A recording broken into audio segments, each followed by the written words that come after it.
Hello and welcome to episode 1189 of The Sleeper and the Bust. It is Thursday, June 22nd. I'm your host, Paul Sporer, joined this morning by Justin Mason. Justin, I almost said Friday. How's it going? Yeah, well, we usually record on Friday, but I appreciate you accommodating me, by the way. I'll be out of town. A little road yeah, trip this weekend. I don't know if I'll be in the mood to record tomorrow, anyways, considering I'm getting oral surgery in like 4 hours. So, It probably um, worked out for the best in that case. I hope that things aren't too bad anytime you get in mouth surgery. That is a potential for some trouble there, but hopefully, well, and then you also can't you're not gonna be taking any painkillers or anything either. no, So yeah, you're gonna have unfortunately, to fight through it, but hopefully it's not too tough on you. And when in doubt, you can just kind of maybe look at your auction championship team, which is doing very mm, well. So it is. we're not gonna jinx or anything. We're just saying, hey, you're doing well, and that's wonderful. We have a Like lot. we weren't just jinxing it like 2 minutes ago. Like, That was offline. That was offline. We were doing pre-victory laps for you about how Mhm. excited your team's doing very well though. It's awesome. So, but we do have a lot to talk about.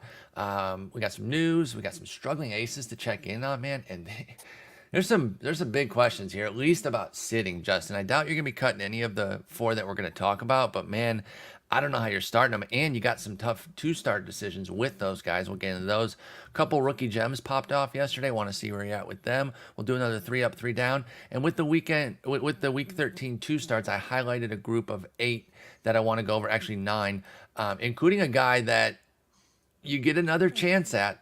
We'll get to him in a moment. Oh, we'll get to him later because of the the weather. bane of my existence. Only because you never play him, but you get yet another chance here. But let's start with the news. Gavin Williams comes up for Cleveland, big time pitching prospect. I know that sounds like we've said that a lot about Cleveland. It's been true every time. Logan Allen, Tanner Bybee, and now Gavin Williams is up. Rough debut in the best landing spot you can get, which is definitely a bummer.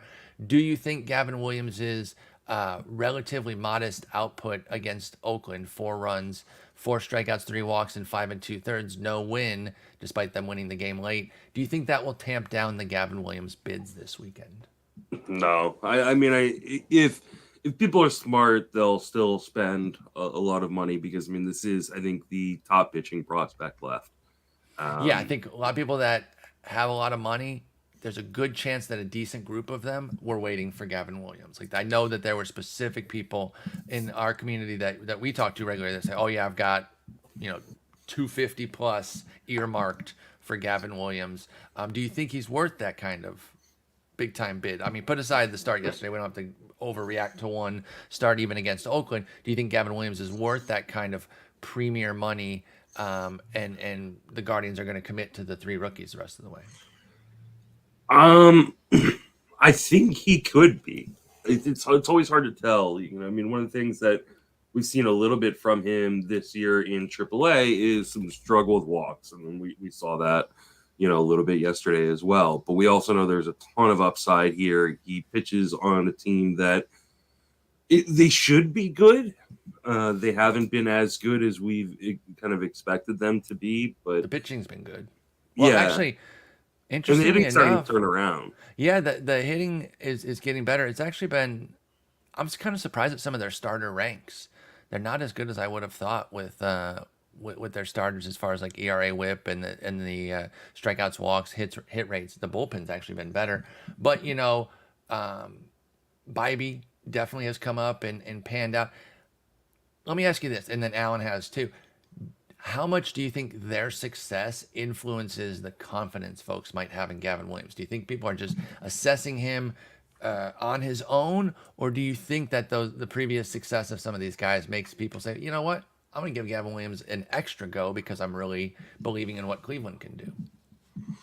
I mean, I definitely think that plays into it. You know, when you know certain organizations get bumps up or bumps down just because of the organization, right? Yep. So, you know, we see this with the Rays, right? The Tampa Rays, I Bay think, do anything. Yep. yeah, the Dodgers, like, you know, like Mm-hmm. they can do anything, and we're going to all of a sudden, like, you know, it's a little bit of confirmation bias or appeal to Sure. authority.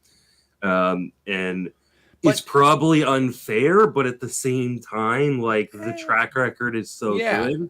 it's legit with those two teams, especially the Rays and the Dodgers, and But I Cleveland with mean, the pitching. we've had ones in the past where like we would like who was the pitching coach for Pittsburgh that like everybody like for a long Ray time Searage. yeah, like where everybody was always like, well, like it's Pittsburgh, they know pitching, and During then the all of sinker a revolution. sudden, like nobody trusted Pittsburgh. Like the league like flipped on them, and their two-seam sinker model was no longer in vogue. And there was a hard shift on them. You're 100% right. We went full 180 to where we were saying, get Searage out of there. I don't want any Pittsburgh pitchers right now, even with the good park. After they went through a run where it's like, oh, Searage is going to get a hold of him. Well, he's going to add a two-seamer and become good. So that's a good point. Right now, though, Cleveland is definitely at the peak of their powers in terms of pitcher development, where it's like, hey, they've got somebody, sign me up. And Henry brings up a great point with Miami. Their pitching is that for him as well. Totally agree. Not only a great park, but the way they've developed their pitching and the young guys that they've brought up has been excellent. So let's spin it forward with Gavin Williams, because he started yesterday. He does line up for a two-step next week at KC, at the Cubs. How much does that two-start setup impact your bid? Does it raise it a little? Does it raise it a significant amount? What does a two-start right out of the gate do for you with Gavin Williams' bids? I think it's got to raise it a little bit. I mean, KC has been one of the worst teams in baseball, if not the worst team in baseball this year. And things don't seem to be getting better anytime soon there. So, and the Cubs have just not been the team that they were earlier on in the season. So, I think it definitely, I mean, if you were going to spend money on a two-step starter this week, you probably just fold that into whatever you were already going to bid on Gavin Williams when he came up. So I expect him to go for a lot, which means I won't get him on any teams. Same. I'm broke. I'm broke as hell, so I will not be. The only place I have a little bit of money is in that auction championship. On that auction championship team where I'm third place overall. And I will continue to mention that throughout the podcast because I'm super excited. But even there, like I can't rationalize spending like 50% of my remaining fat, especially if I want to be competitive in that overall. Like I feel like exactly. I want to have a good $100, the last 6 weeks of the season. And so maybe I spend triple digits. I have to really look at like, okay, what is my pitching needs and stuff there. But I can't rationalize going over maybe $100, $120, something like that. Yeah, I think that's fair. And then we've talked about this on the last few big bids of like, are people running out of money? And do the bids have to come down because people simply don't have the big triple digit outlays to drop there? And we'll see with Gavin Williams. It is interesting that, it was a relatively meager outing against Oakland, and I don't think it's going to tamp down the bids to a crazy level, but there'll be a league here and there, right? There always is with these bids. Some league's going to get them for like $42 because everyone's like, he wasn't that good against Oakland. This is a good time to make sure you're putting in just a bit, like even as because there could even be a league where he goes for like $15-$20 because nobody has money. And maybe the people that do have, offensive needs and not pitching needs. So, and you can't get lucky if you don't put in, right? Yeah, so absolutely. At least throw something in there. Gio Urshela is going to be out for the year. Not, like the biggest fantasy impact guy, but definitely a deep league type of player, AL only, 15 plus teamers. One of those, solid glue guys that good batting average, was hitting 299 this year. Only 2 homers, 3 steals in 62 games. So again, not tearing the cover off the ball there, but 22 runs, 24 ribbies. So it's definitely a loss in those deeper formats, and it is a loss for the Angels for sure. Obviously an easy cut being out for the year. Are you interested in like Luis Rengifo or Jared Walsh, where available in some of those deeper formats with Urshela out for the year? I think Rengifo is probably the guy moving forward, especially with Anthony Rendon on the IL as well. That's true. So it actually opens up both Rengifo and Walsh right now with Rendon out. Both can play the corners. Yeah. So, Walsh will still Platoon. Yeah. Like, Kevin so Padlo is up playing against lefties, excuse me, at first base. But Rengifo might be free and clear for a starter's role. yeah, I mean, the guy that I'm keeping an eye on if I'm in like an AL only league and really in like 15 team mixed, I'm not necessarily picking him up yet. Though maybe in AL only I might, is Michael Stefanik. Okay. He's a guy who's had a little bit of heat in the past as, maybe a little scrappy player, can do a little bit of everything. And while Rengifo, I think, is probably the better bet and probably the better player, the Angels have never really committed to Rengifo as like the full-time guy. They really like him as a super utility player, and I don't know that they want to give him full-time at bats at one spot. So especially with Rendon out and Walsh needing to platoon, maybe Rengifo continues to be that kind of super utility guy, and Stefanik gets some more playing time. So in your deeper leagues where there's no Rengifo on the waiver wire, maybe Stefanik's the guy you want to go with. Michael Stefanik, I like that call out there, and I agree with you on Rengifo.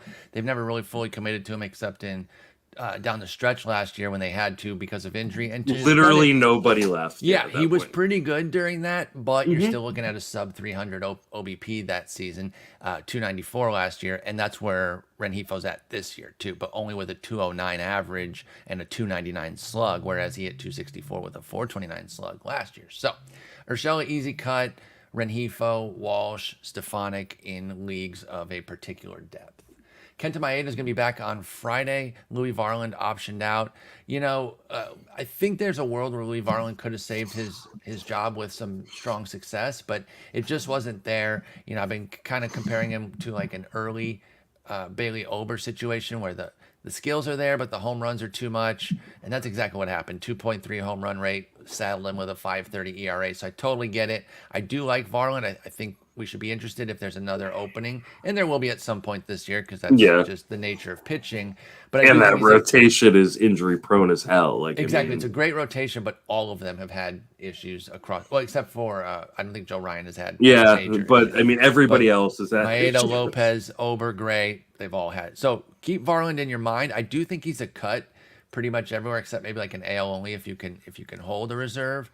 What do you think of Maeda, though? He's not the Kenta Maeda of old. He's been dealing with a ton of injuries. He's 35 now. Are you in on Kenta Maeda back Friday? Do you think he's worth a pickup? No.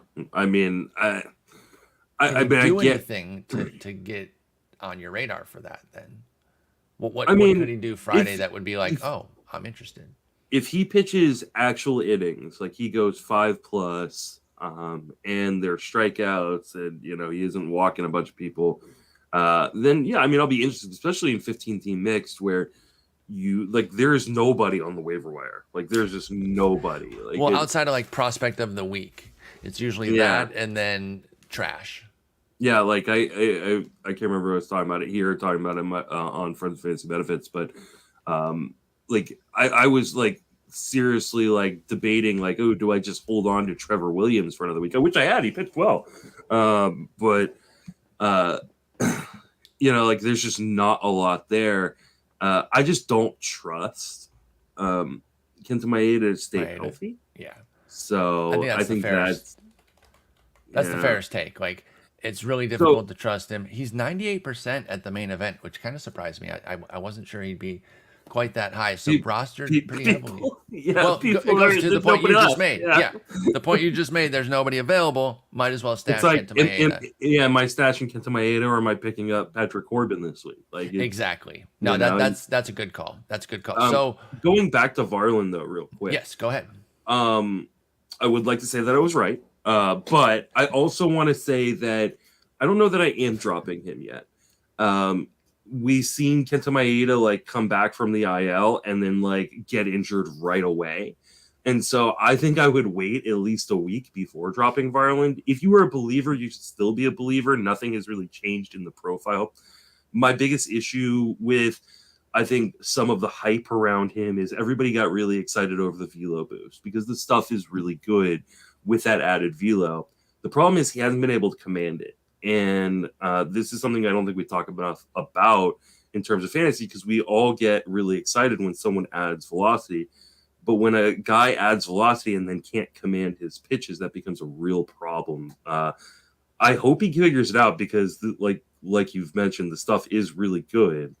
But I do worry that maybe that was a bad thing for him in some way, because he has not been able to command. He's given up way too many home runs, can't place things in the zone very well at times. So, but if you were a believer in Varland yesterday or 2 days ago, then you should still be a believer in Varland today. Like, don't let the fact that he got sent down be the reason, because he should be right back up when Kenta Maeda or one of these other guys gets hurt.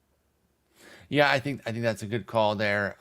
If you can hold Varland, I'm open to that too, because I was a big Varland believer. So if the anti-Varland guy is saying maybe hang on to him, I think that has some merit. I would try to, but I understand a cut. Yeah, I do too.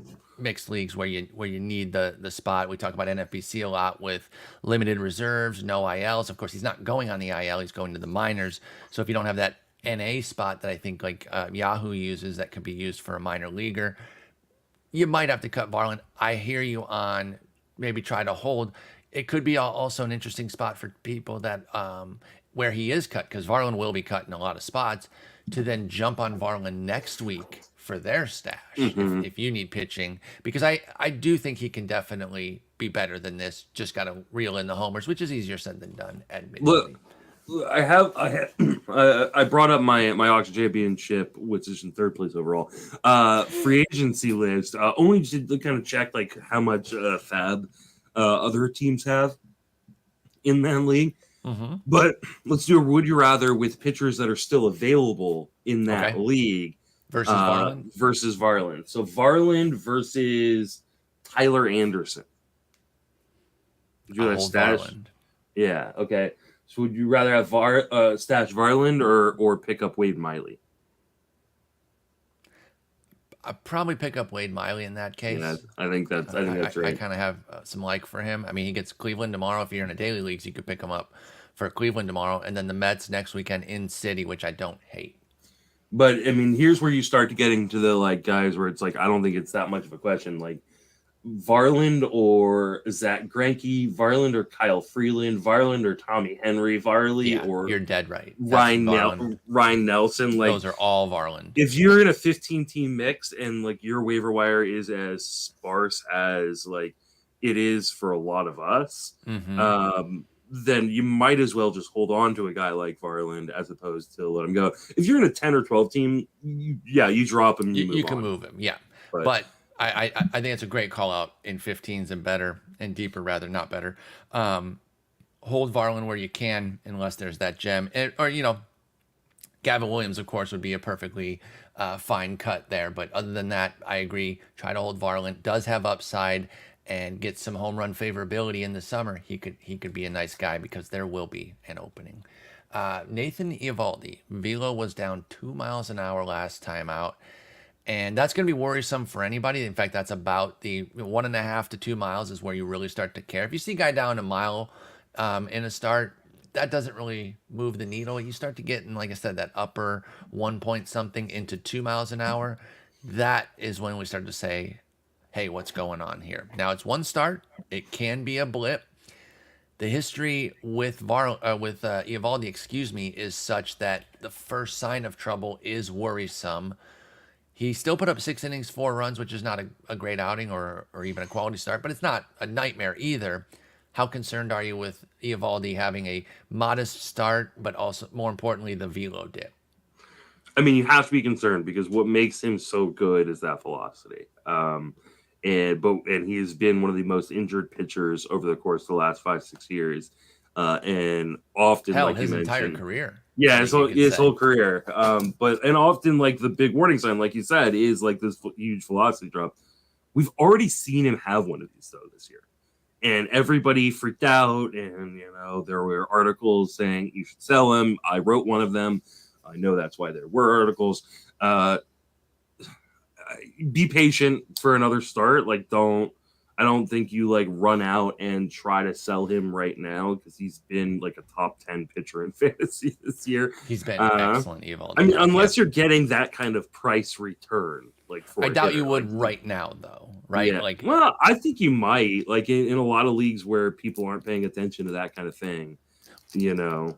perhaps. Well, So, here's the counter to that, though, is if they're not paying attention to that, are they fully paying aware attention, that Evaldi's he's been that good? That's a fair point. But like, if you could get like a top, I don't know, 40 hitter, I think you take that. But if you're not getting that, then I think you just ride with it and hope to God that the next start is, his velocity's back, or at least the results are good, so you can try to flip him. But Yeah. It is super concerning. I just don't know what you can do with it at this point. I agree. I don't think it's actionable with Evaldi. I think you got to keep him in the lineup, go forward. We haven't gotten any news to the negative either. He does set up for a 2-step next week, both at home, Detroit and Houston. With Detroit on the docket, you love it. But even with Houston, you're not that scared because without Alvarez, they have really fallen down. So you go with They're it. like a mid-level offense right now. Yeah, like, it's paltry. It is paltry without him. So yeah, I agree. Stick to your guns right now with Evaldi. And unless we get news to the negative, and if the 2-start goes off without a hitch next week, then we're fine. Let's talk about some struggling aces, because some things are going on here, and we are a week away from July, which is insane, by the way. It always feels like the season zips by, and then the winter, days feel like months. But Sandy Alcantara pitched yesterday. Another dud for him. For me, a dud is anytime 5+ earned, right? Because even if you go 9, that's a 5 ERA. So once you give up 5 earned, it's pretty hard to salvage that. However, to Sandy's slight credit here, he gave up 5 in the second and still made it 7 innings. So, didn't kill you there by still putting up the innings. You're still bummed about 10 hits, 5 runs. I don't want to pretend that this was a good outing. And if this was an isolated incident, you'd be like, oh, fine, random ace struggle. He has a 5.08 ERA, 125 WHIP, and 78 Ks and 95 2/3. What's going on with Sandy Alcantara right now?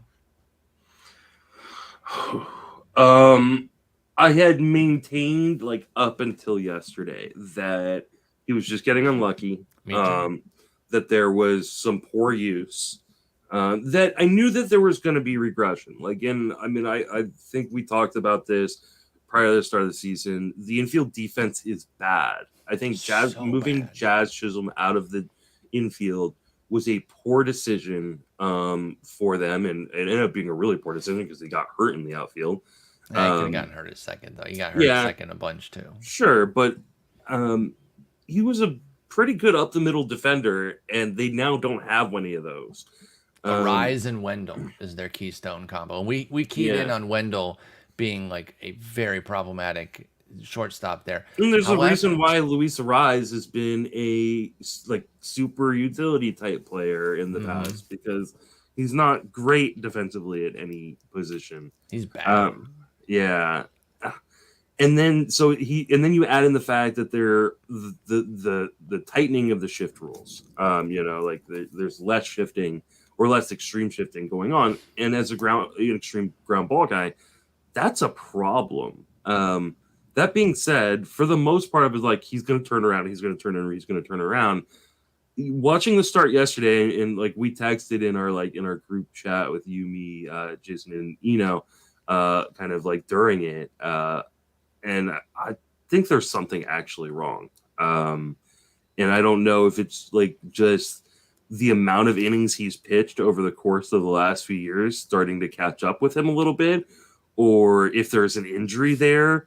He does not look right. He cannot locate in the zone, and that is not something that we are used to seeing from Sandy Alcantara. And I'm definitely worried at this point. Yeah, I echo those sentiments, right down to the fact that I was, preaching to just start him, relax, let's not get too hung up. The changeup has been getting hit around, but I'm not sure that it's bad. I still, the shape of it, the velo and all of that.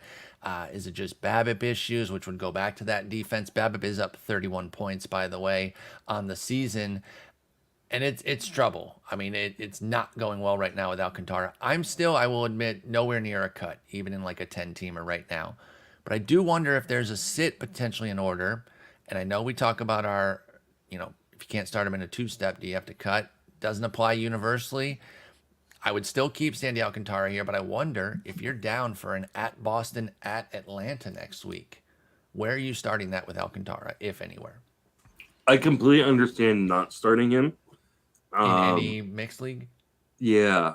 At the same time, I personally know I don't have Alcantara anywhere, but if I did, I would have a really hard time just not starting him because I only have no one in the league, and he's like a second round pick, in 15-team leagues, third or fourth round pick in shallower formats, and like I just have such a hard time saying, oh, I'm not starting a guy that I took that high. So still rocking a 377 FIP to that 508 ERA for Alcantara and a 125 whip, which is not great, especially when he had an 098 last year. But 125 whip versus a 508 ERA, like that's a pretty low whip for such a high ERA.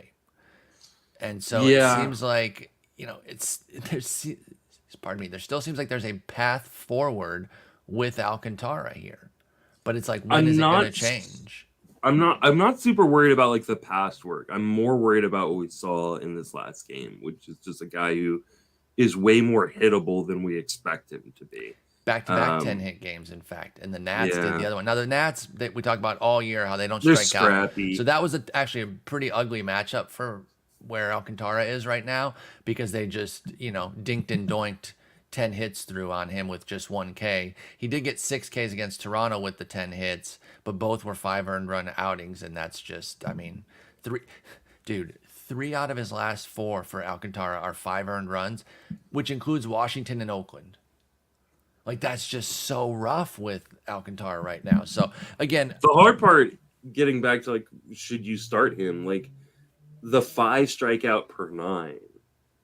Yeah. Like, it really makes, like, he needs elite ratios to be, like, at this point, like, how much different is he than, Miles Mikolas? Not a whole lot. Mike Leslie's been doing well this year at points. You're not starting Mikolas in most leagues. Yeah, not with a 136 whip. That he's got rocking right now. He's allowed the most hits in baseball, Mikolas has. And so that's, it's just you probably shouldn't start him. I mean, and I'm, Boston, I said, I would. I mean, I probably would because I'm an idiot, but you're third in the auction championship. Yeah, I'm really glad I don't have him in the auction championship where I'm third overall currently. Man, you know what? I'm gonna say I'm gonna bench him. I usually say, like, stick with your studs here. Don't get too discouraged.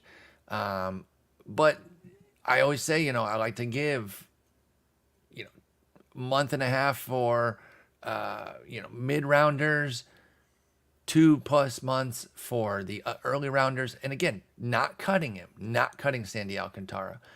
I think I'm sitting this out, especially with the Atlanta looming. And I think that's a really good point, that we're now at the point of the season where you drafted them does not matter.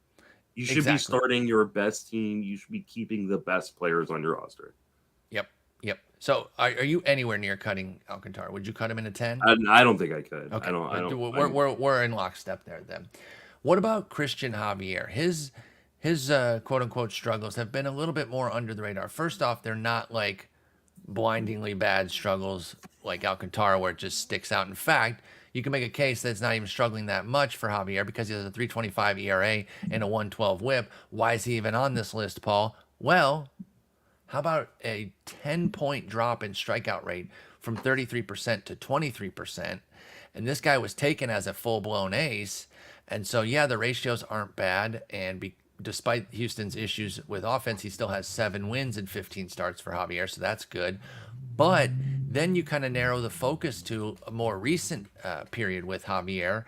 And that's where you start to see some of the struggles come in, where it's like, what is going on with this guy? Because in 2 of his last 3, he's allowed 4 earned with only 5 total strikeouts. So it's more of a recent issue with Javier as opposed to a season long. But the strikeout thing's been there kind of all year outside of a few blips where he spiked the Ks. Early on, the Ks were low. Then he had a 10, 6, 8, 11 run for Javier, but then back down to 5, 5, 3, 5, 2, 2, 1. What's up with Cristian Javier? Are you worried? I know we're not cutting anywhere, probably not even sitting, but do you have any concerns right now with Cristian Javier for the long term? Or for the near term, I should say, for the next 4 to 6 weeks? I mean, his average velocity is down like a mile from last year across the board. And so this isn't like, hey, it's a mile in between games or something like that. He is down. I do wonder if he's hurt too. Like, he just hasn't looked right. Doesn't get the same movement on the breaking pitches, and I wonder 8 walks in those last 3 too. Sorry, I meant to include that 8 walks with the 5 Ks for Javier. Yeah, I mean, he left the game early last night, though that might have just been for performance, but I'm a little worried he's hurt. You know, like, this is a guy that has been really, really exciting for a number of years, and I think people have been waiting for the breakout, and we saw it last year, but he's not really gone deep into innings. Like, he doesn't have a great track record of that because he's been bounced between the rotation and the bullpen, so I am a little bit worried that there's an injury there. Yeah, it's concerning. Not particularly actionable, though, right? Like, are you sitting Javier at St. Louis next week? If we don't get any news that says, hey, you know, elbows barking or he's going to be pushed back or anything like that. So status quo, let's say that throughout the weekend. Is Javier a sit anywhere at St. Louis for you? And if so, what league type do you think you find that sit? I don't think he is. I don't think so for me either, by the way. I mean, I think especially against a team like St. Louis, who's just been so bad this year. Like, I don't know how you like if he had a matchup versus Atlanta or a matchup versus the Dodgers, you know, Texas. or even definitely Texas. But even like a matchup versus Boston, like, you know, we were just talking about with Alcantara.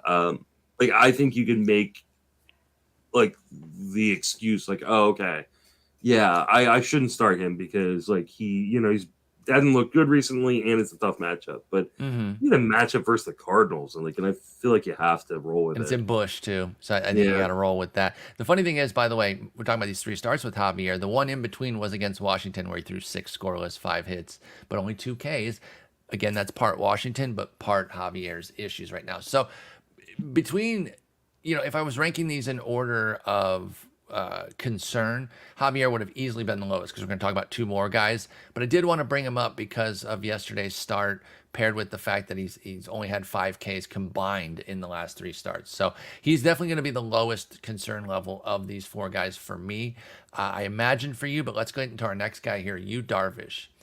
Is Father Time finally knocking at his door, or is he going to turn a corner and have a big summer surge? Because he has a 4.84 ERA, but a 1.23 WHIP, which is pretty good, and still very strong skills with a 26% K rate, a decent 8% walk rate, which isn't amazing, but certainly not bad either. He also has fallen on some recent hard times here with a 7.27 ERA in his last 5 that started with the start at New York, at the Yankees. He bounced back with a gem against the Cubs, sputtered a little bit in Coors, which of course you give everyone a little pass for, but then Tampa Bay and the Giants got to him as well. So the schedule hasn't been kind. Is it just a schedule blip for Darvish, or is there reason for concern given his age? No, I think Darvish is one of those guys that, like, if something's not working, like, he will figure it out. As long as he is healthy, I have very little worries about Darvish. Like, I think he's going to be fine. He'll just add a 14th pitch to exactly. Yeah. Well, I'm not going to use pitches 10 and 11 today. I'm going to use pitches 4 and 7. And maybe that'll make it work. He's going to be fine. Like, I mean, yeah, there are some, like, things that make you kind of go, like, your walk rates up, home run rates up, but they're not up like an egregious amount. It's not like he's like, walking the yard or giving up a ton of home runs. This is a little bit of up. He's also getting unlucky in BABIP. He's getting unlucky in a strand rate. 66% left on base rate, aka strand rate, which is 10 points lower than his career mark. Yeah, I think things will even out, and maybe he's not the guy that you thought would be like a low 3s ERA pitcher.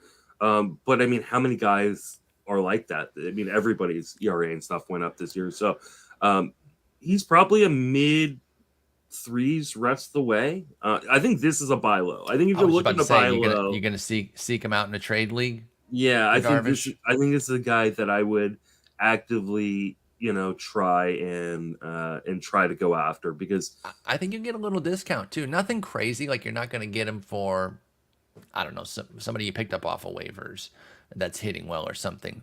But I don't think you're going to have to pay a cost fully commensurate with Darvish's draft cost, because people are going to see the 4.84 ERA, the recent struggles, and then he's open to trading. And 70. Yeah.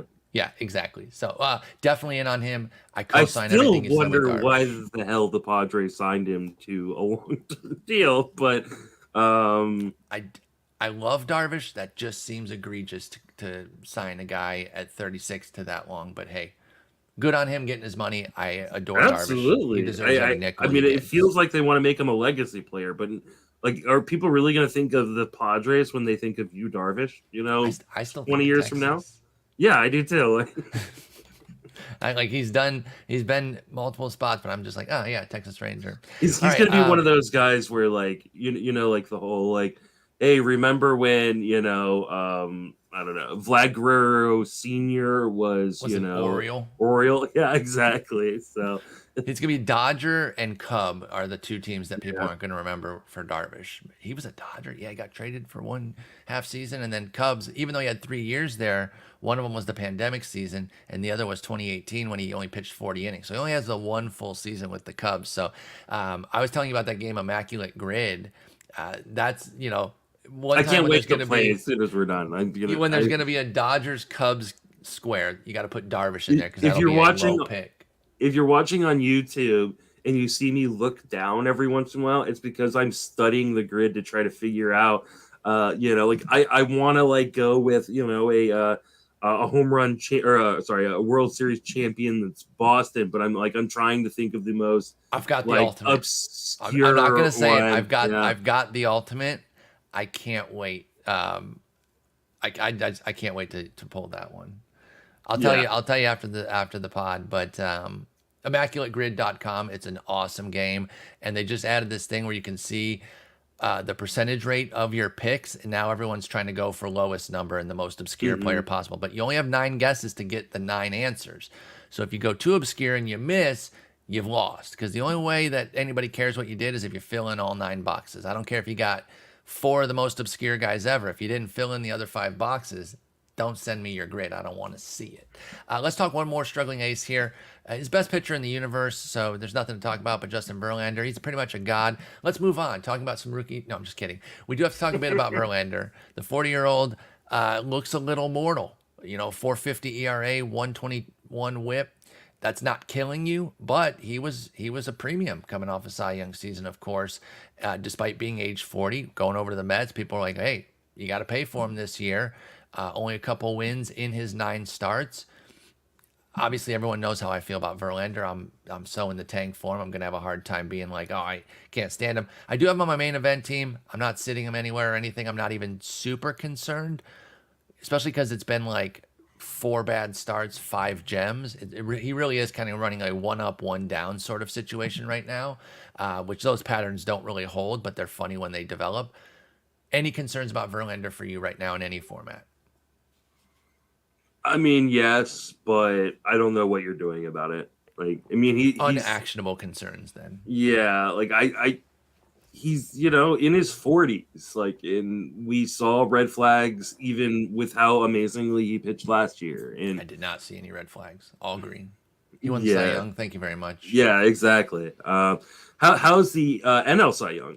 Oh wait, we just talked about him in this section. So we did the Cy Young curse this year. My goodness, I didn't even realize that both Cy Young guys are in here. That is tough. But if you left your draft with 2 Cy Young guys this year, like, you were feeling pretty damn good. Freaking dominated. I spent a little much on pitching, but look what I did. But I got 2 Cys, bro. I'm gonna be set there, so don't worry about me. Yeah, we don't have to belabor it with him. We still have a lot other stuff to cover because I agree with you. While there are some concerns with Verlander, it really isn't actionable, especially on the heels, or not on the heels, but with a 2-step upcoming Milwaukee and San Francisco at home. Absolutely no universe where I'm benching Verlander.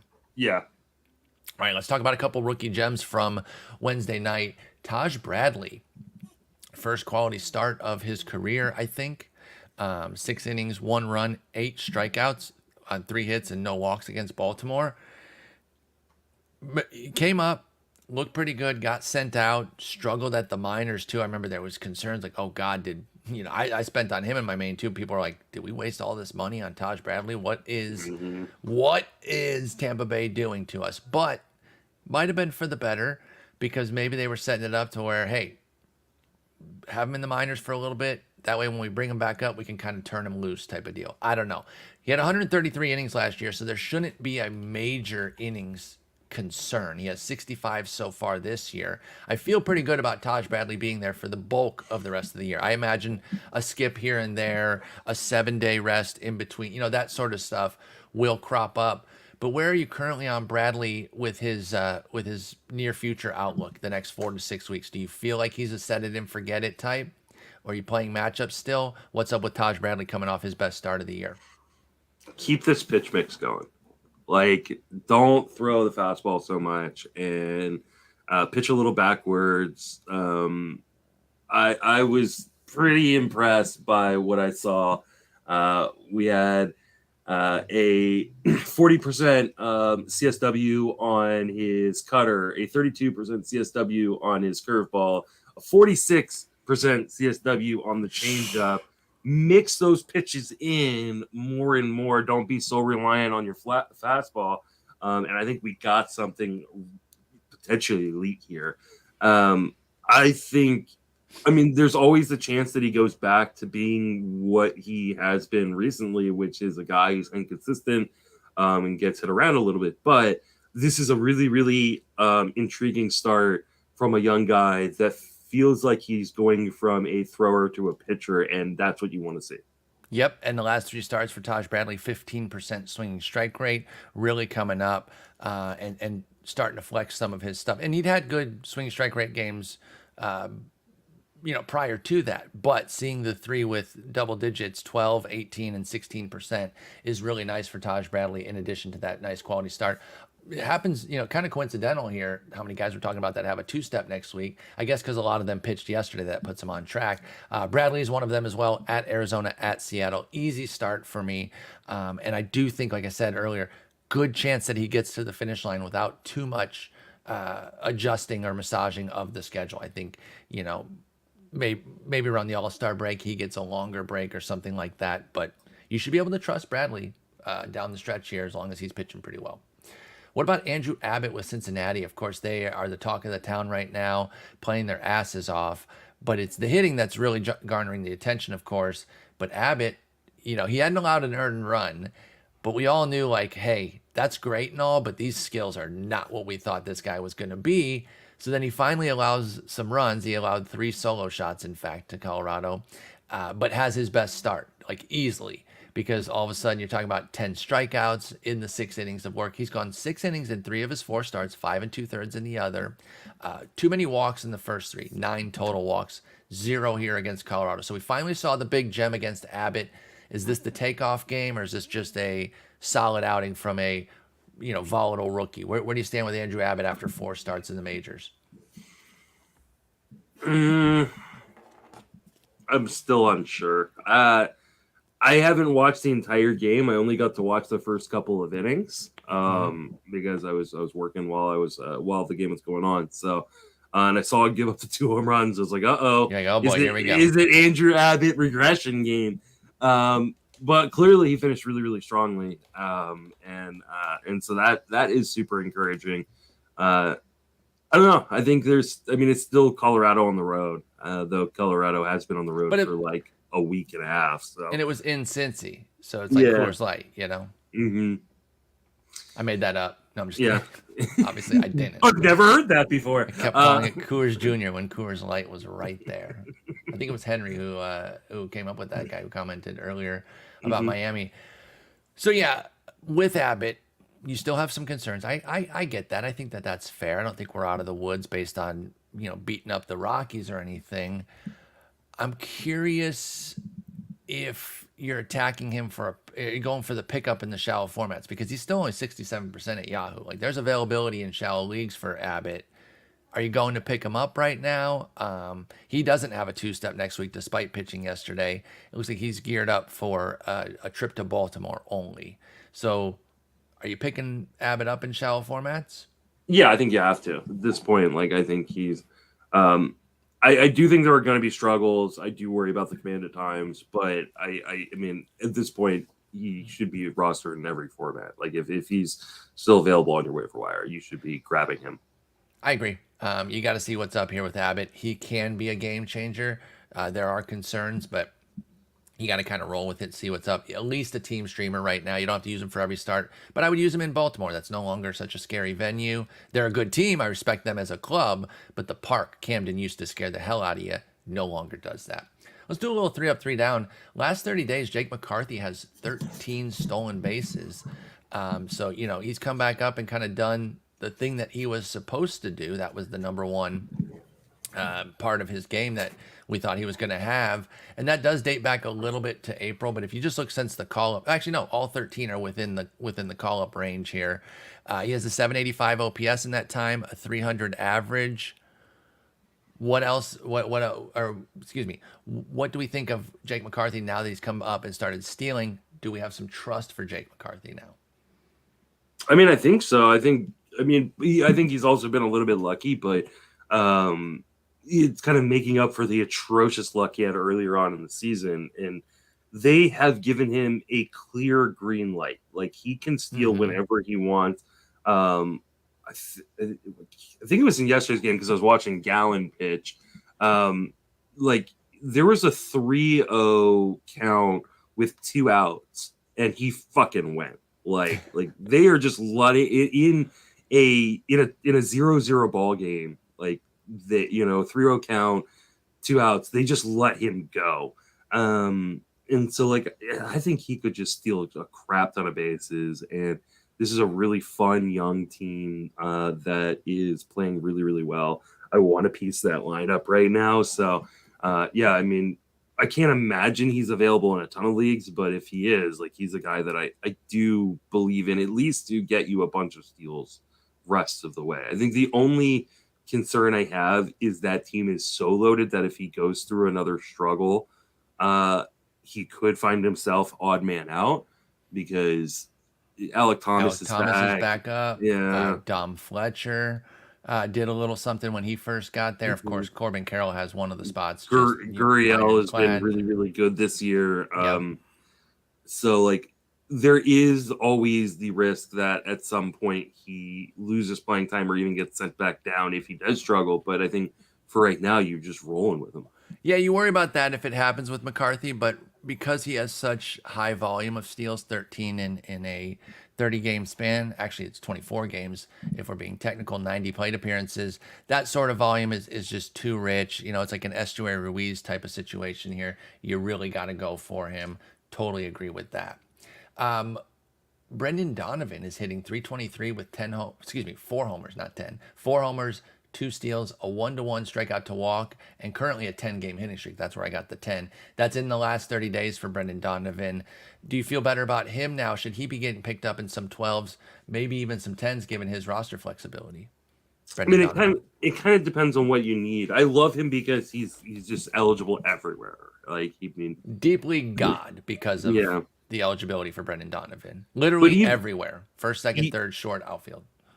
But even like in shallower formats where you have like a really shallow bench, like, he's the perfect guy to put on your bench because he covers everywhere. Like, it's just, you don't need that extra, roster spot for a second hitter when you only have 3 reserves in like an ESPN or Yahoo league. So I think, yes, he should be rostered in most formats. I also understand that he does not have a lot of fantasy juice. And so that's the tough part. in your 10-team leagues, you may say like, yeah, he can play everywhere, but when do I want him to play? That I get. So it really depends on what you're looking for, because there's not going to be a ton of power, there's not going to be a ton of speed, but there's batting average and potentially a boatload of runs scored leading off for a Cardinals team that should be good at some point. Like, I know we keep saying this, but I still believe it. No, I know. I mean, they might get left in the dust by Cincinnati, who's been weirdly the hottest team in baseball in spite of my Giants winning 10 in a row. Dude. Both those clubs just absolutely rolling right now. With regards to Donovan, yeah, I mean, you talk about the fantasy heat. That is part of the issue. And I think it might be that classic situation in 10s and 12s where he may belong on a team and it just might not be yours. So don't think you have to go get Donovan. You might already be totally fine where you don't have to have a guy like that. But because of all the eligibility, even with the lack of fantasy juice, 7 homers, 4 steals total this year, I still think there's some viability for somebody in those leagues because of all that flexibility. Yeah, I agree. And then our last on the up is Justin Turner. He is out of his gourd right now. 9 homers, 31 ribbies, 32 runs, a 301 average since May 1st. Just one of the hottest hitters going now over the last nearly 2 months for Justin Turner. Nothing about picking him up or anything, because I don't think, actually I'll check, but he should not be available even in shallow formats. But is Justin Turner going to be like a summer god? He's actually 85% at Yahoo, which means there's some availability. That could be dead leagues or whatever, but just check your league. Obviously, Justin Turner needs to be rostered everywhere. Are you buying that he's a stud again? I mean, he kind of always is. He's basically just at his level. Are we just getting more of the same from Turner at age 38 the rest of the way with the Red Sox?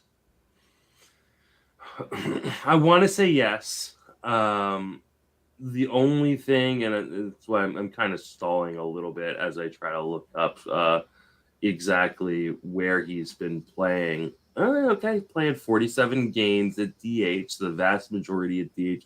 So I want to see him continue to play DH. There had been talk that like he wasn't going to DH as much and he was going to start playing the field a little bit more, but that hasn't actually turned out to be much of anything. So I mean, he is playing the field somewhat, but the more he DHs, the more comfortable I feel like he's going to make it through the season, because the issue with Justin Turner is always going down with an injury. So I'm cautiously optimistic. I definitely wouldn't even mind buying high here. I know it's not something we talk about a lot. Usually we're like, sell high, buy low. But I think this is an opportunity to buy high, because I don't think you have to pay very much for Justin Turner, because I think someone thinks that they're selling high. Yep, because he's 38. And for the last 10 years, people think they've been selling high and getting out from under Justin Turner. And the only issue he ever has is health. And that's a prominent issue, right? He does not rack up 150 plus games a year or anything, but when Justin Turner plays, he is a G. And I think we talked about how he might lose some of his pop and trade it for just gobs of singles and doubles off the monster. Turns out we were wrong on that. He is getting plenty of hits. He's hitting 284, but the power's still there. He's up 21 points in his ISO, up to a 181 from last year's 160, and he's only 2 homers away from last year's entire total for the whole season of 532 at-bats when he hit 13. So Justin Turner's been killing it. Pick him up where he is available, but that's going to be very, very scant opportunities there. 3 down. We went 3 up for the hitters. We're going to go 3 down with the pitchers. Your Giants are crushing, and things are going really well for them, but Anthony DeSclafani is kind of running the other way. When the team wasn't doing well, he was cooking. Now that the team's doing well, he's got a 6.83 ERA in his last 30 days and some skills to match with it, too. It's not just a unlucky ERA. Are you concerned about DeSclafani? Is he still team streamer viable? Are we cutting? What's the latest on Anthony DeSclafani with a 4.38 ERA, 122 WHIP for the entire year, and then, like I said, 6.83 in the last 30 days on that ERA? All of a sudden, he can't locate anything.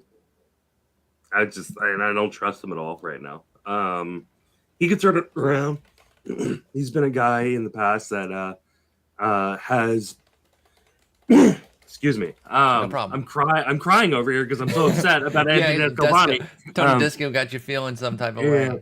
Apparently. So, I mean, he's a guy that we've seen him go through bouts like this in the past and then turn out to be fine. But we've also seen him be injured quite a bit over the last few seasons. So you do wonder if something like this is an injury. You also wonder how long the Giants will keep rolling him out in the rotation if he continues to not be able to locate, especially in the zone. So I am very, very worried. I would not be starting him pretty much anywhere at this point.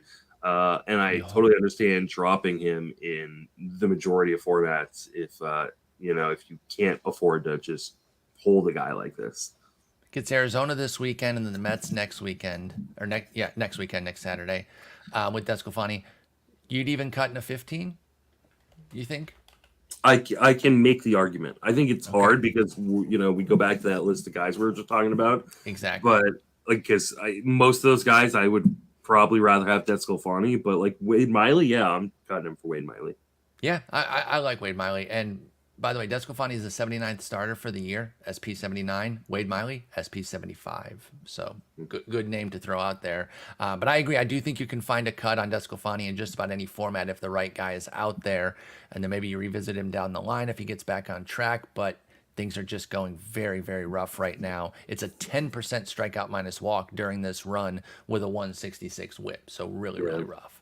Luis Severino would kill for a 10% strikeout minus walk. Not really. He has a 9%. A single-digit strikeout minus walk is so bad. That's where Severino's at in the last 30 days.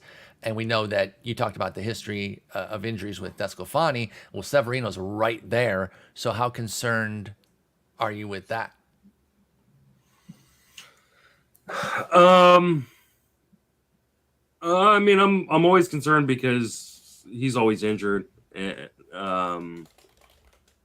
Or he's been injured a lot, in recent years. So, like, anytime we start seeing him start to struggle, we start to wonder if he's hurt again. That's our first thought. I love him as a pitcher, and like, I still think he's got top 10 starting pitcher upside, but like, I don't know that we're ever going to see it again. And so, that's sad. He's so good when he's on. He is. But like, how do you trust him right now? Like, it just, I don't know. I don't know what to do with him. Like, I don't know that there's anything you can do. I don't think you're dropping him. Or that's the tough part, right? Like, what's actionable here with Severino? I don't know. Is he just a team streamer right now? Because I don't think I'm cutting. I think so. Anywhere, especially when you're talking about pitching in what? It gets at Oakland next week. You can't do shit. Oh yeah, you're starting him. Texas this week, daily moves. You starting him. Texas on Friday. No, okay, I'm not either. No. So sit Severino tomorrow if you can in daily leagues, but then at Oakland, you just Texas is so good right now. I would question starting top 30 starters. Yeah, like Aces only. It's legitimately top 15, 20 pitchers, and then you really have to question. Yeah. I totally agree. Unless something's locked into a two-step with like an Oakland start or something. I benched Michael Kopech yesterday against them. And I don't blame you. And Kopech had been rolling. I was joking, but yeah. Oh, well, no, I do think that was not an easy decision. It was super easy. Oh, you had no question about it? Yeah, no. Boy, I don't know, man, because he was dealing. I don't have him anymore, right? I know, but it's still Michael Kopech versus the best offense. And he wasn't great, by the way. So you made the right. Yeah. He now has 9 walks again in his last 2 starts. So the volatility of Kopech, I do not miss it. He had some gems since I've cut him. Have at it, team that picked him up. You can have those. I'm good. Drew Smyly is our last on 3 down here. 4% strikeout minus walk in June. So the 3.97 ERA during that time isn't killing you, but I wonder if it's a little misleading. And this was coincidental that all 3 of these guys happen to have extensive injury histories. Yeah. But Smyly's another guy that the second you start to see some troubles, you're like, uh-oh, is he hurt? And I will point out that he did go 5 scoreless his last time out earlier this week, but it was with 5 walks and 4 punchies. So are you nervous with some of the wobbly starts that we've seen out of Smyly lately? Over his last 5, it's a 4.94 ERA. That dates back to his last start in May. And then, like I said, a 4% strikeout minus walk in the 4 June starts. The velocity is fine. The last start was still pretty good. like at some point, I think he just falls apart, and maybe we're starting to see the beginning of that. It's Because usually health related, so it's like yeah, exactly. it's usually I mean, easy. he's gone at least 5 innings in each of his last 4 starts, and has only not gone 5 innings in 3 of his 15 starts this year. I mean, you ride until the wheels fall off on a guy like Smyly. Like I don't know that you really want to prematurely drop him, because Exactly. he's such a reliable guy in the places where you're rostering him, which is probably 15 team mixed and deeper. Like, Yep. again, like, what are you dropping him for? I think he's been 12 viable for the bulk of the year though too, and maybe you downgrade Smyly to more of a team streamer in those formats. But Yeah. I have a hard time getting rid of him before I really see the wheels fall off. Home to Philly next week for Smyly, yay or nay in 12s. I think it really depends on the rest of your roster. I think that's fair. It's too hard to say sweeping yes or no, but 15s, I think it's a full yes. But let's say it's a daily lineup sleep. So you have the option whether or not to start him. I think I would start him.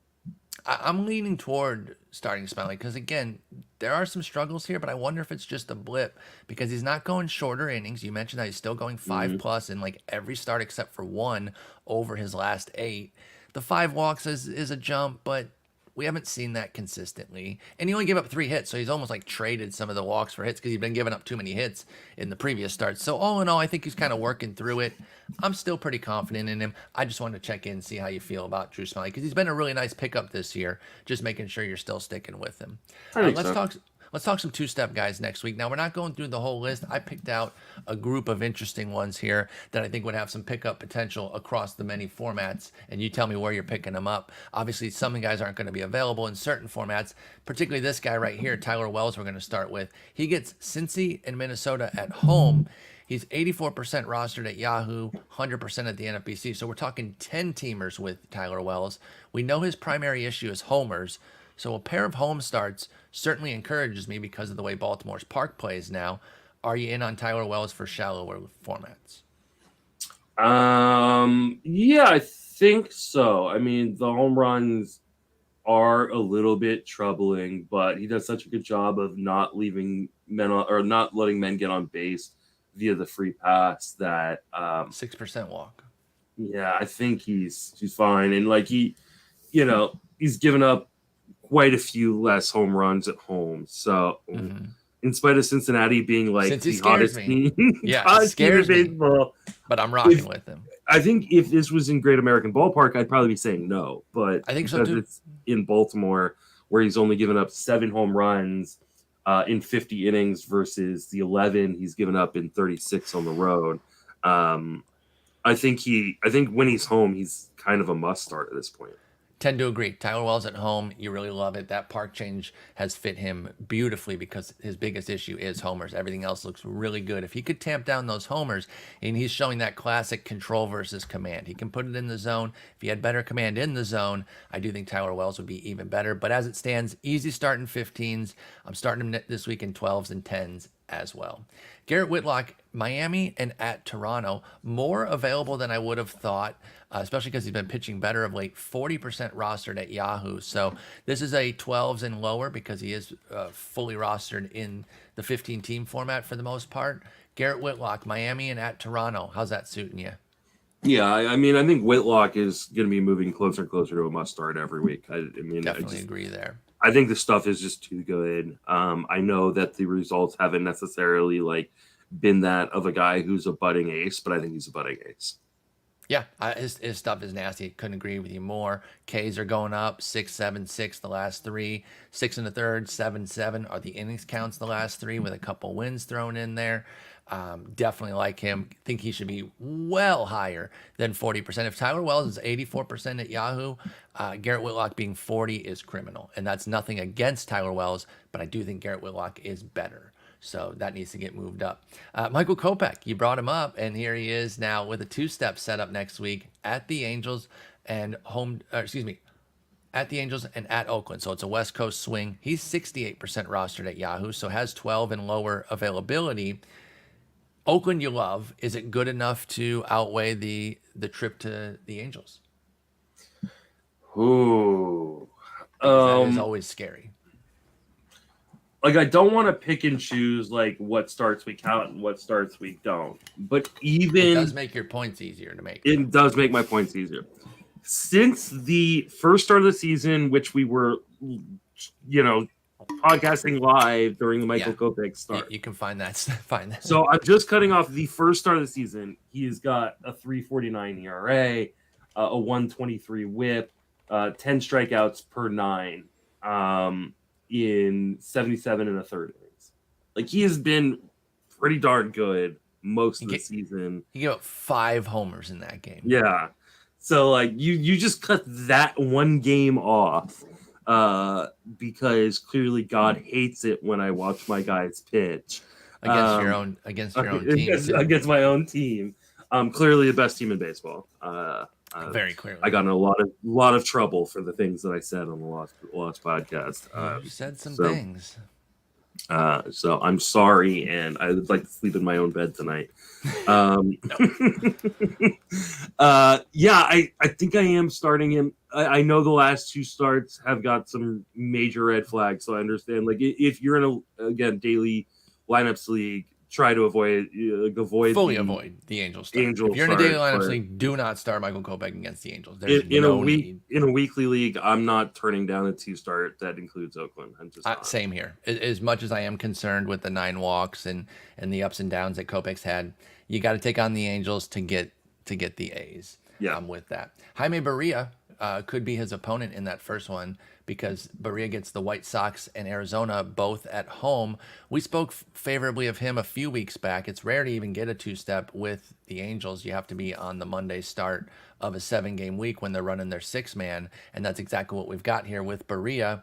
Are you here for the 2-start? Oh, I think I probably should be, considering how well he's pitched this year. But now, the innings counts as a starter. He's hit 5 3 times, but then a 4 1/3. So we're not seeing tons of innings. He has a 4 1/3. He only went 3. Oh no, that was a relief start. Okay. So he got 3 innings there, which was kind of a bonus setup here. Yeah, it was a little bit weird. Maybe it was based on the they had a 5-game week and 6 starters. So that's why, because Detmers, Ohtani, Sandoval, Canning, and Anderson got the starts this week. So Barria got to do that relief outing, and that's why he's going to set up for a 2-step here. I'm going for it, right? Even if he only goes 9, 5 in one of them, 4 in the other, I think the ratios can be good. I can get a win. I really like Barria, so I'm going for it. Yeah, I'm a little bit afraid of Arizona right now, but me too. Maybe snakes scare me. Chicago doesn't scare me really at all. So I think I'm going with it, but I also understand, like, there's not a lot of strikeout upside, and then you add in the fact that we don't know how deep he's going to go into either outing, and like that really limits the strikeout upside. So like, I understand not wanting to do it, but especially if you're looking for ratio help, which I think a lot of people are, I think it makes a lot of sense. 12s and lower, it's harder because of that volume too, because it could be 8 or 9 innings with Barria. So it's not a guarantee there. We're talking 15s and deeper that Justin and I are co-signing. Would you start Kopech or Barria? Kopech. Yeah, I think Kopech. I get 20 Ks. Yeah. There's a chance we get 20 Ks. 19 against Oakland and 1 against the Angels. Paul Blackburn is going to face Kopech on the weekend because he's getting the White Sox start. He gets the Yankees and the White Sox, but both are at home. And Paul Blackburn, I think he gives them a 3rd fantasy viable starter right now. J.P. Sears, Hogan Harris, and Paul Blackburn have made themselves deep league viable. Is there enough heat here, especially with the strikeout spike, to get you involved in some Paul Blackburn situation with the Yankees and White Sox at home? No. Not at all. Just flat no, even in deep leagues. I think I'd go for it in 15s. No. Okay. Do you want to expound? No. Okay. I don't believe this strikeout like upside thing that all of a sudden Paul Blackburn, he's still Paul Blackburn. Like, I mean, maybe I'm wrong. Paul Blackburn. It's a great first name. It's a nice foundation to work with. Mm-hmm. Yeah, I just don't buy it. Okay. Well, if I I mean, disappear, by the way, that we are getting a thunderstorm right now, and the power Oh, didn't go out yesterday. So, it'll be a if I quick end to the episode. yeah, if I happen to disappear and the episode just that's what happened. But we do have 4 more starters, so or 5 more because I did put 2 on one line. Justin, you get your 47th chance to go for a Ranger Suarez 2-step because weather pushed it back, and so now after another gem on your bench. At the Cubs, home to Washington, Ranger Suarez, are you going to do it? You know, this is funny because I'm totally gonna do it, and he's gonna get thrashed. He's dead. Yeah. Sorry, because it makes 0 sense. But I mean, well, Washington's been pretty good against lefties this year. They have not been good against them lately, and so I think you have to with the way Suarez is pitched. And the matchups, I think you've got to go for it. And yeah, I'm gonna get snake bitten. Yeah, I think you have to. He's been amazing. I understood why you were nervous this week. Although it was a 2-start setup, it was Braves Mets. He did well against the Braves. The postponement pushes him off the Mets and then to the Cubs, White Sox, Washington. And I just think that. Yeah, you have to. Sorry if you have Ranger Suarez. Justin's malfeasance is what's going to get you burned. The baseball gods are going to punish Justin, and you might get caught up in that punishment, but I still think you have to start him. What about old Dick Mountain? San Diego and Milwaukee, both at home for Rich Hill. Is that enough to go for it? It could be like a Barria situation where you might only get 8-9 innings because he's always, seemingly on potentially going to go 3 or 4 in the start, but is that going to be enough? He hasn't done that very much this year, I will add, by the way, in fairness to Rich Hill, as I disparage his name. He's only gone sub-5 twice. So you're probably going to get a couple 5 and dives, but, handful of 6s, a 7-inning outing. What do you think of Rich Hill? Because it's a 4.34 ERA. Is he startable in deeper formats with a 2-step? One of the reasons why he has gone at least 5 is because Pittsburgh's we don't care what happens, just go. He's 43. They're not playing for the future. Yeah, we're not gonna soak up the bullpen, or we're not gonna hurt the bullpen because you have gotten batted around. That being said, Milwaukee is the worst team in baseball versus left-hand pitching, and the Padres are one of the better ones. So it's kind of a risk reward here, and we saw him not have a great start versus Milwaukee. It wasn't a bad start, but it wasn't a great start either versus Milwaukee last time out. So I think there's a lot of risk here. I probably wouldn't do it, but I can understand going, well, Milwaukee's worst team in baseball versus lefties. Let's give it a ride. I just think that San Diego one has the potential to really crush him. Yeah, I mean it is a little nerve-wracking there.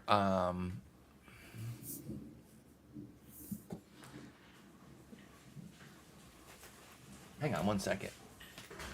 Oh, that was you. I thought the door just opened. It scared the crap out of me. Sorry, I didn't see Jen. I didn't see Jen go open the door, and I heard the door open, and I was like, it was God. Well, we've had issues where that door blows open. And I'm like, what the hell? So when I heard the rain, sorry for the freak out there. You can leave. I'm keeping this in, yeah. Yeah, you can leave that in. But anyway, Rich Hill, I would start him in 15s. He's fringe in 12s, probably not going to do that. But if I have to, I'm not totally against it. Johnny Brito returned. Remember, he was a little flavor of the month early in the season that quickly turned sour. But a decent outing last time out, and now he has at Oakland, at St. Louis. Is that enough to get you on the Johnny Brito train? 5 2/3 scoreless against Seattle, 2 hits. I think it is. I mean, you don't really get much better 2-step than this, especially both of them away from Yankee Stadium. And good parks to boot. Yeah, exactly. Well, that's what I mean. Yeah, 12s. Parks, yeah. 12s. You're gonna go for Brito because, and by starting, I can you make also the gotta argument. pick him up. Yeah, I can make the argument. And so 15s. I think he's going to be a hot ticket item this weekend. As some, if you can't afford Gavin Williams in your low on fab, go for Johnny Brito. Excuse me. And then we'll end with Milwaukee. They have 2 guys going to Colin Ray and Julio Teheran at the Mets and at Pittsburgh. These are classic streamer types, and I'm really only thinking that we're talking 15 teamers here. But both guys have shown some things this year, at least to have some streamer viability, particularly Tehran lately just kind of keeps going. I think just our friend Nick Pollock would call this a Jason Vargas situation, a Vargas rule, if you will, where it doesn't make a whole lot of sense, but you keep starting the guy because he's dominating. What do you think of Colin Ray and Tehran? Tehran for sure. Like, I mean, he definitely had some moments in yesterday's game, which I did watch his entire start, where like he could not find the zone. Like he walked a bunch of guys, but he would always come back and just deliver like a perfect changeup or like the right pitch to like get himself out of trouble. And like this is one of the best we've ever seen Julio Tehran, and that's so weird to say considering the ups and downs of this guy's career. But okay, so like in my 30-team 100-man roster league, I picked up Tehran, in the offseason as like here's a spec play. Like I'm, get him at league minimum and stuff. And I just traded him. I flipped him for a prospect and a buy low on Tyler Anderson. And I'm regretting it right now. Like I'm regretting moving Julio Tehran. Like it's insane. I do think there are going to be some bumpy days down the road. That is why. How much could I have won from you if I told you, hey, Justin, at some point this year, you're going to be bumming out that you sold Julio Tehran for Tyler Anderson, who was a top 15 pitcher last year. Colin Ray, I don't trust at all. I just think his stuff is just too hittable. I tend to agree. But Tehran, I think Tehran, I know the wheels are going to fall off. And like you said, Nick calls this a Vargas rule from Jason Vargas, who had that amazing 2017 or whatever it was. And then it just all fell apart all of a sudden. Like, I feel like it's going to fall apart at some point for Tehran, but I'm willing to stick around until it does. Yeah, and I might not fully jump off board at the first bad start either, depending on the makeup of that start for Tehran. I will also freely admit that I've been in the bag for Tehran since he was a prospect with Atlanta. I've always just kind of had a soft spot for him. Fully grant that these are light skills, though. 8% swinging strike, 12% strikeout minus walk. As I look deeper, maybe I will jump off at the first sign of trouble, but I'm going to ride this lightning right now. It's a two-step. I'm going to take a shot at the Mets, at Pittsburgh, two decent parks. Neither offense is terrifying me right now, so I'll go yes on Tehran, no on Ray. And that'll be it. All the other two steps, there are still some other guys that might have difficult decisions, but if you have a question about them, throw one in the comments or hit us up on Twitter at Sporer and at Justin Mason, FWFB. Justin, I appreciate you accommodating me with the schedule change. I also know that you're going to have mouth surgery, so if the pain starts to hurt too much, just think of the fact that you are third in the overall of the auction championship. Yeah. I mean, that will make things better. I don't know that it's going to numb, oral surgery, but yeah, it might it definitely will. It definitely makes my heart full, and I'm literally this. It's ridiculous because we're in June. I know that things are going to change drastically. I was in first place at this point in our main event last year, and I think I'm pretty sure I finished 15th. So I do remember that. Yeah, you were up pretty high, and then I was pretty excited then too. Yes. But I am literally checking every 10 minutes the standings so I can take the screenshot because I'm only 30 points away or less than 30 points away from the number one spot in the overall. So there will be a screenshot grabbed if at some point I do jump up there. I don't know if I have any starting pitchers going today or anything like that. But I'm super excited. It's nice to be leading my league as opposed to not. So, but it's time to grind. This is the time of the year where other people start to check out. And you should not check out. I don't care if you're in last place in your football's coming. People will start to check out. People will give up on their teams if they're not doing well. And you can gain a lot of points in the standings by just staying vigilant. So please, please, please do not give up on your leagues, even if it hasn't gone well. You can give up. Yes, absolutely. If you are on the sleeper and the bust, head-to-head Yahoo League, you feel free to give up. Help me out. I don't want to finish last. I've been struggling in that league. I will point out it's not nearly as cool as your thing, but I'm up to 8th in my league. And for those that don't know, I was in dead last all April, only in 14th for all of May. So I've been grinding my way, finally making some moves. It's a little fluid to hit 8th. Like I kind of peaked last night. It's like there's some of those sketchy points where I could fall right back down to 10th today. But happy to be 8th. It's a season high for me. I didn't even have like one day in the first week where I was above 13th. So I'm grinding too. And I do agree, even if you're in last right now, unless your team is just like completely ravaged by injuries and there's like no way forward, there are some teams that are lost cause, so let's be real. But if it's just underperformance right now and you still got your fab, keep playing. There are so many points to be gained. Things will move. We are not even halfway through the season. We're not even halfway. So keep grinding. But anyway, Justin, I hope you have a good weekend. Given the mouse surgery situation, is there going to be a Sunday yet? I have Ryan Bloomfield from Baseball HQ scheduled for Sunday. So even if I can barely talk, I can at least pose a question and throw it to Jason and Ryan. Let those two go. I think. As long as the rat issue does not become a major issue, but these are really tricky rats that apparently are really good at getting peanut butter off of the traps without setting off the trap. So I got one the first day and have. You're in a war. Yeah, I've had empty traps every morning. Thanks for the treats, idiot. I feel bad for my neighbors right now, even though I'm sure my neighbors are partially responsible for this. But because I get up, early up in the morning and I go check the traps first thing, and I'm fucking swearing at like 6 o'clock in the morning, like God damn it! How are these things like licking the peanut butter off the traps and not like. I imagine you like Yosemite Sam out there. These varmints just losing your mind. Don't we have a friend who's like in pest control? Is Dusty in pest control? No, he's in hospitality. Somebody's in.